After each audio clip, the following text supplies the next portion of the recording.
Hello students, today we can see the next part of the chapter photosynthesis in higher plants, that is the site of photosynthesis. So if a question is asked, where does photosynthesis take place? You may give the answer, it occurs in the green leaves or the chloroplast, isn't it? Of course, that is the correct answer. So where does photosynthesis take place? It takes place in the green leaves or in the other green parts of the plant like the stem where the chlorophyll pigment is present. Okay, now when we see the leaf is considered as the food factory of the plant, isn't it? Because in the leaf only the photosynthesis occurs. So in the leaf, if you see the structure, it is surrounded by an upper and a lower epidermis. And in between the upper and the lower epidermis, there are the cells called mesophyll cells. If you see this mesophyll cell, here in the picture what you see is the mesophyll cell. It contains large number of chloroplasts in it, and these chloroplasts are aligned along the walls of the mesophyll cell. Why they are arranged along the walls of the mesophyll cell? In order to get the optimum quantity of the incident light. Okay. So the light which is falling on the surface of the leaf can be received by the leaf for the process of photosynthesis. So the chloroplast contains the chlorophyll pigment, isn't it? So when these chloroplasts align themselves along the wall of the mesophyll cells, they can trap the light energy and they can use it for photosynthesis. Okay. For that, the chloroplasts are aligned along the walls of the mesophyll cell. Okay. Next, we can see the structure of chloroplast. Chloro means grass green and plastos means molded. These are grass green molded structures which are present inside the plant cells and are used for the synthesis of food, isn't it? When we see the chemical composition of this chloroplast, the chloroplast consists of proteins 50 to 60%, lipids 25 to 30%, chlorophyll pigment 5 to 10%, carotenoids and other pigments 1 to 2%, RNA 2 to 3%, and DNA up to 0.5%, and in addition to that, trace amount of vitamins and metal ions are also found. When we see this chloroplast under the electron microscope, we can see that the chloroplast is surrounded by a double layered membrane. So this is the outer membrane and this is the inner membrane. So two membranes are there and they two together form the chloroplast envelope. And in between the two membranes, intermembrane space is present. And inside the chloroplast, there is a proteinaceous matrix present called the stroma. So the matrix which is present inside the chloroplast is called stroma and it is colloidal in nature. This stroma contains various enzymes which are needed for the process of photosynthesis, and in addition to the enzymes, it also contains 70S ribosomes, DNA and RNA. The ribosome present in chloroplast is 70S ribosome. Okay. Now, a large number of granular structures called grana are also present in the matrix of the chloroplast. These grana are formed of 2 to 100 thylakoid membranes. Okay, it is formed of what? Thylakoid membranes. So each grana is formed of 2 to 100 thylakoid membranes which are stacked together. Stacked together means bundled together, and they are arranged one above the other like the pile of coin. See, if you are having a few coins, when we arrange it one above the other, how it will be appearing the same way the grana also will be looking like due to the arrangement of thylakoid membranes on them. Okay. Now, the grana are interconnected by means of stroma lamellae. What is this stroma lamellae? These are also membranous structures which used to interconnect different grana. Okay, and on this thylakoid membrane and the stroma lamella, the chlorophyll pigments and the other pigments are present, and these pigments are used for trapping the light energy for photosynthesis. Okay, so this is about the structure of chloroplast. The process of photosynthesis takes place in two phases. They are the light reaction and the dark reaction. So first is light reaction. What is light reaction? From the name itself we can say it is directly light driven. That is, light is essential for this reaction to take place. So all the membrane systems which are present in the chloroplast, that is the thylakoid membrane and the stroma lamellae, are having the chlorophyll pigment and the other accessory pigments in them, isn't it? So these pigments trap the light energy and use them for the synthesis of ATP and NADPH. Okay, so during light reaction what happens? Trapping of light energy occurs and synthesis of ATP and NADPH occurs. ATP means adenosine triphosphate and the NADPH means the reduced form of nicotinamide adenine dinucleotide phosphate. Okay. So that is light reaction. Now this light reaction can also be said to be as photochemical reaction because it takes place in the presence of light. Photo means light, isn't it? So in the presence of light, the chemical reaction takes place. So we can also say the light reaction as photochemical reaction. Now the second phase is dark reaction.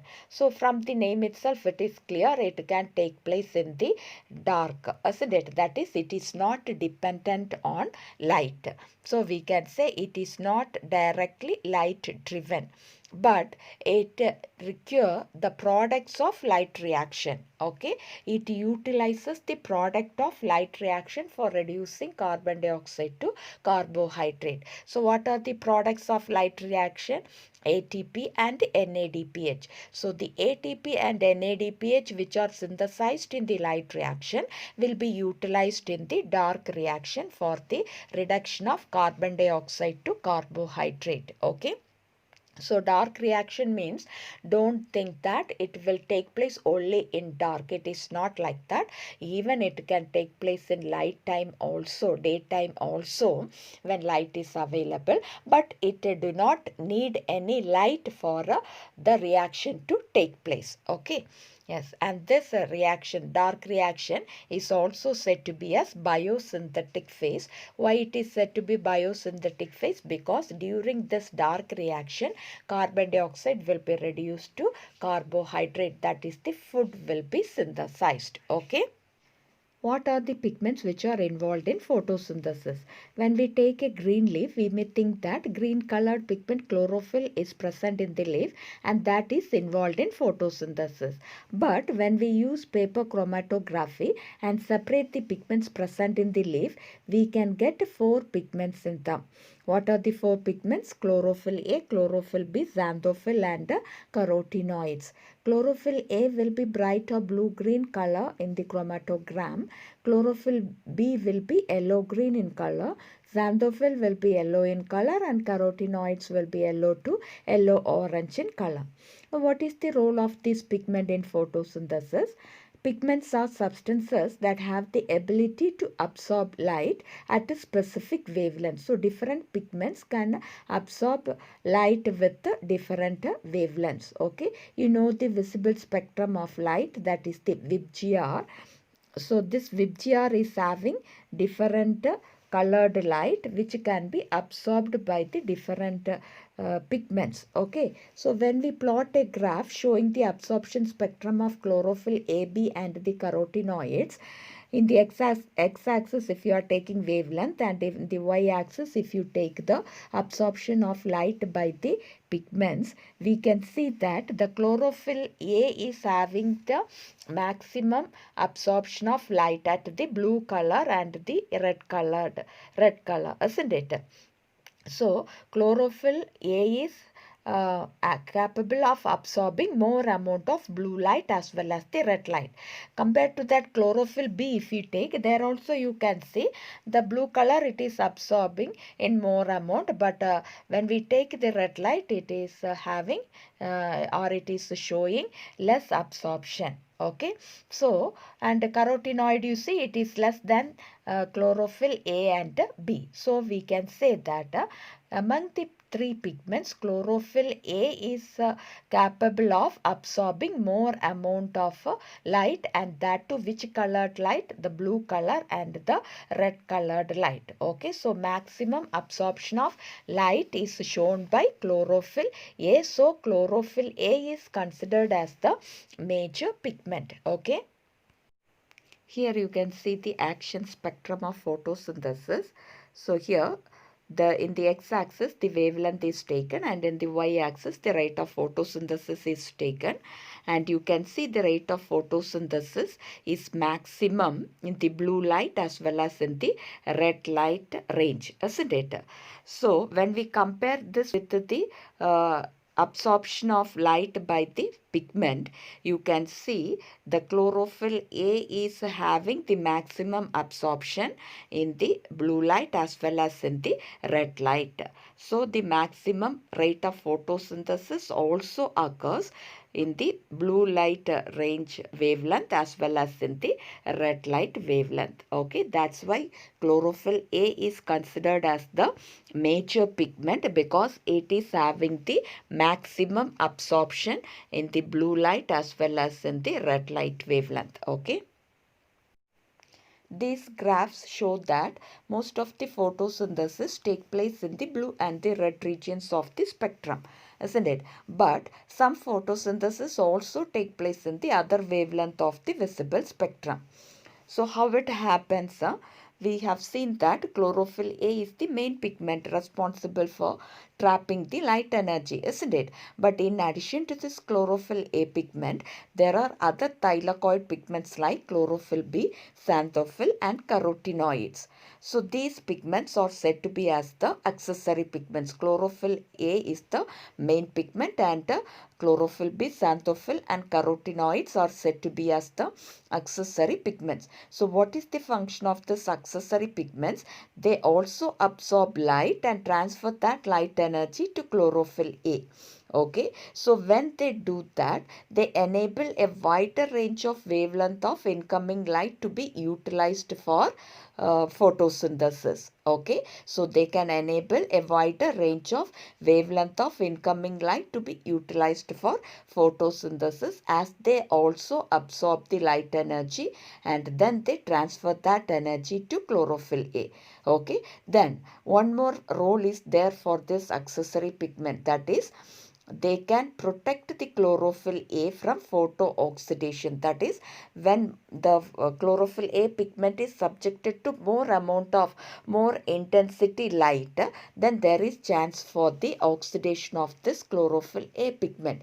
So these accessory pigments can protect the chlorophyll A from photooxidations. Okay, so these are the main role of accessory pigments. That is, one is water, they absorb light and transfer it to chlorophyll A so that they enable a wider range of wavelength of incoming light to be utilized for photosynthesis. Then the other role is it can protect chlorophyll A from photooxidation. Okay.